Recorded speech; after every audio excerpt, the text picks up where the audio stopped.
जो चलित में किसी को दी नहीं जाती। दो चीज, आरती शिव महापुराण की कथा आप लोग सुन रहे हैं, बड़े ध्यान लगाकर सुनना। दो चीजें हैं जो चलित में किसी को दी नहीं जाती। एक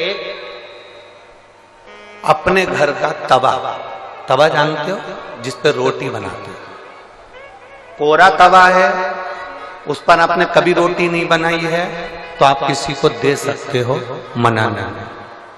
और यदि जिस तवे पर घर के अंदर रोटी बन चुकी है, जिस तवे पर रोटी उतर चुकी है, उस घर के तवे को किसी को नहीं दिया जाता। क्यों? क्योंकि घर में जो बच्चे हैं वो बीमार के बीमार बने ही रहते हैं, वो कभी स्वस्थ नहीं हो सकते, कभी नहीं हो सकते।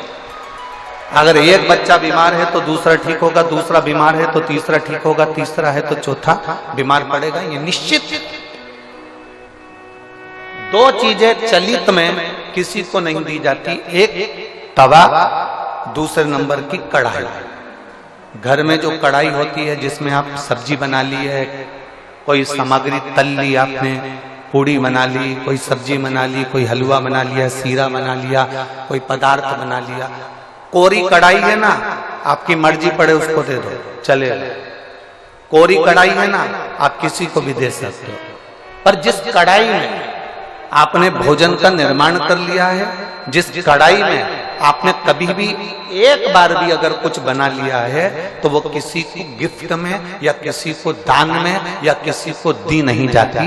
नहीं तो उस घर के अंदर 1 रुपया कमाओ, 1.25 रुपये खर्च वाला काम चलता है। घर में कभी पैसा टिक ही नहीं सकता, वो जिंदगी भर कितना भी प्रयास है,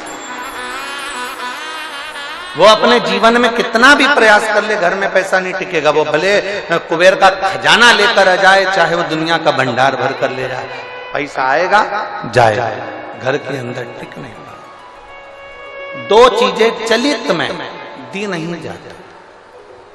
आपको बोलना है कौन कौन सी चीजें हैं। पहले नंबर की तवा, दूसरे नंबर की, हमारे यहां ये दो चीजें दी नहीं जाती, हम इसको देते नहीं। देना नहीं। हाँ, यदि वो कोरी है, उसमें ना रोटी बनाई गई है, ना उसमें कोई सामग्री बनाई गई है, अगर वो कोरी है तो आप दे दो।